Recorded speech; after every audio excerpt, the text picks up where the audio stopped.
Media में आना, debate में आना, बोलना, चार लोगों में प्रसिद्धि पाना, ये सब शौक रहता है। लोग हमसे भी कहते हैं तुम नहीं बैठते डिबेट में, तुम नहीं जाते मीडिया में, तुम नहीं जाते पत्रकारों के बीच में, तुम नहीं मिलते पत्रकारों से, तुम नहीं मिलना चाहते किसी से। हम कहते हैं हम कभी भी ये नहीं चाहते कि हमारे मुख से कोई ऐसा शब्द निकले जिससे किसी का दिल दुखे। उससे अच्छा है महादेव का श्री शिवाय नमस्तुभ्यम जपते रहें और अपने जीवन को सार्थक बनाते रहें। क्यों मन दुखाएं किसी का? हमें परमात्मा ने पैदा करा है उसका भजन करने के लिए।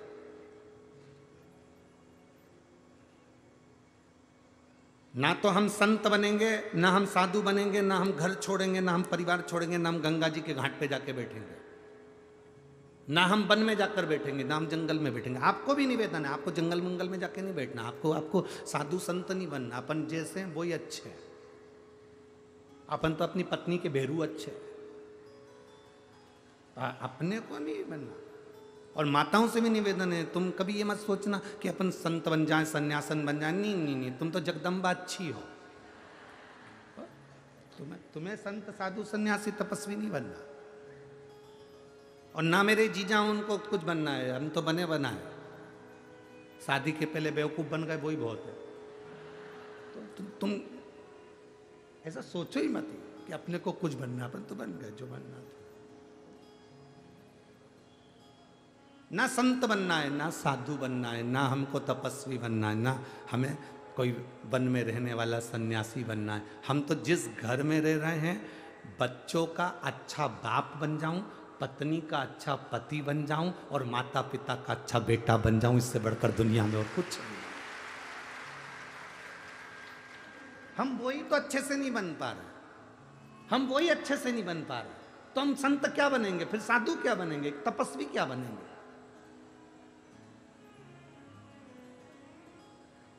साधक क्या बनेंगे? शंकर भगवान काशी में बैठे हैं, पार्वती जी उनके पास में बैठी हैं। नंदनवन काशी में पार्वती जी घूमने गई शिव जी के साथ।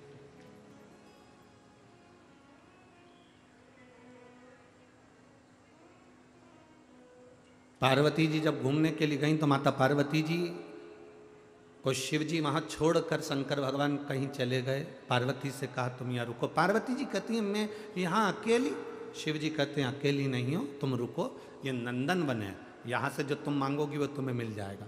जैसे ही पार्वती जी शंकर जी गए, पार्वती जी ने हाथ जोड़कर अशोक के वृक्ष से प्रार्थना करी मुझे एक बेटी प्रकट कर दो, तो उनको एक बेटी मिल गई जिसका नाम अशोक सुंदरी था। अशोक सुंदरी था। अशोक सुंदरी प्रकट होकर पूछती है अपनी माता पार्वती जी से। अशोक सुंदरी ने पूछा अपनी माता से, माँ मेरे जन्म का कारण क्या है? मुझे क्यों जन्मा, मुझे क्यों प्रकट करा? मेरे जन्म का कारण क्या? ये दो एक पर्दे लगे ना, इनको हटा दो। ये पर्दे उन जो लगे इनको खोल दो। इधर के भी पर्दे थोड़ा थोड़ा खोल दो। पर्दे उन खोल दीजिए, उधर सरका दो, पर्दों खोल दीजिए। मां मेरे जन्म का कारण क्या?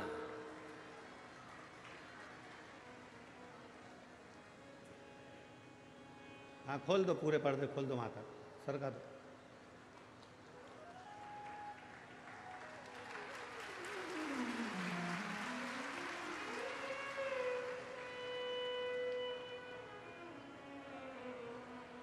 मेरा जन्म क्यों हुआ है,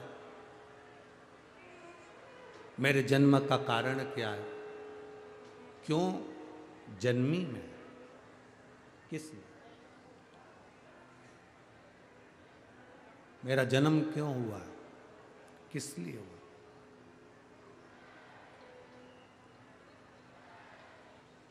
बस यही बात हमारी जिंदगी में आती है कि हमारा जन्म क्यों हुआ। अशोक सुंदरी ने माता पार्वती जी से पूछा मेरे जन्म का कारण क्या है, क्यों जन्मा?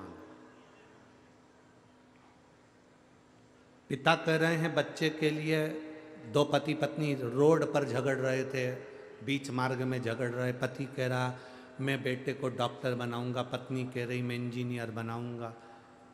अब वहीं से एक संत जा रहे थे, उन्होंने कहा क्यों झगड़ा कर रहे हो? पति कहता है मैं बेटे को डॉक्टर बनाऊंगा, पत्नी कहती है मैं इंजीनियर बनाऊंगी।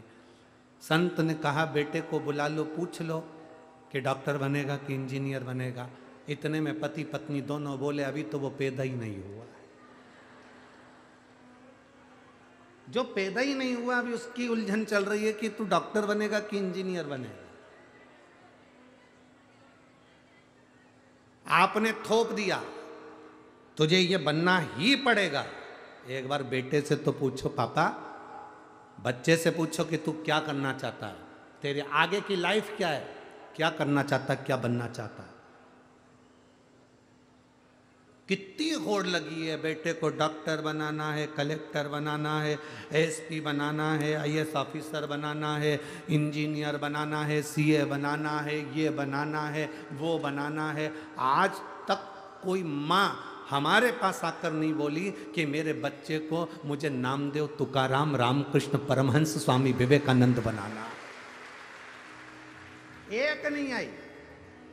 डॉक्टर बनाना है, इंजीनियर बनाना, सीए बनाना, ये बनाना, पर कोई नहीं कहता कि मेरे बेटे को, मेरे को नामदेव जी बनाना है, कि तुकाराम बनाना है, कि मुझे रामकृष्ण परमहंस बनाना है, कि चैतन्य महाप्रभु बनाना है, कि मीराबाई बनाना है, कि मुझे स्वामी विवेकानंद बनाना है। कोई नहीं आती। अब सोचो, तुम बेटे को डॉक्टर बनाने में लगी हो, तुम बेटे को इंजीनियर बनाने में लगी हो, उसके बाद भी तुम्हारा बच्चा अगर लोटा भर के जल लेकर शंकर के मंदिर जा रहा है तो समझ लेना ये तुम्हारा दिया नहीं, ये परमात्मा के यहां से भेजा हुआ है और सहज है। उसने बनाना चाहा इसको कि ये मेरे मंदिर तक आए। आज लाखों लोग, लाखों भक्त आए हैं शिव महापुराण की कथा सुनने के लिए। पूरी रात लोग गाड़ियों से आते रहे इस 40 गांव के लिए, पूरी रात चलकर आए हैं आज लोग। और पूरे ग्राउंड में कहीं जगह नहीं है, रोडों पर लोग बैठे हुए हैं, बीच रस्तों में लोग बैठे हुए हैं, कहीं जगह नहीं। और यहाँ जितने बैठे हो ना तुम सब अंदर, हम जानते हैं तुम्हें नींद नहीं आई होगी। रात भर डीजे, ढोल, मंजीरा, नगाड़े, बैंड, भजन, कीर्तन, बिस्कुट, टॉफी, केसर का दूध, चाय, हलवा, पूड़ी, पूरन पोली।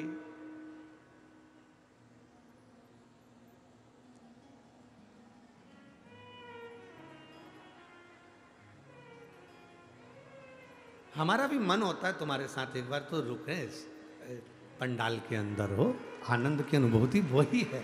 रात्रि को सवा रहे हैं, भजन कर रहे हैं, कीर्तन कर रहे हैं, आनंद कर रहे हैं। ये शिव तत्व है, वो घड़ी है सब।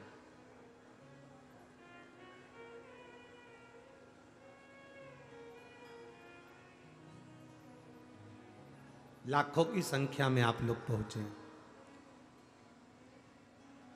कोई और छोर नजर नहीं आ रहा। जहाँ देखोगे वहाँ तक भक्त ही भक्त नजर आ रहे हैं शिव जी के। पर निवेदन केवल एक है, अपने भीतर एक बार शिव भक्ति को जागृत करना। एक बार, आप पुरुष हो, स्त्री हो, बेटा हो, बेटी हो, नारी हो,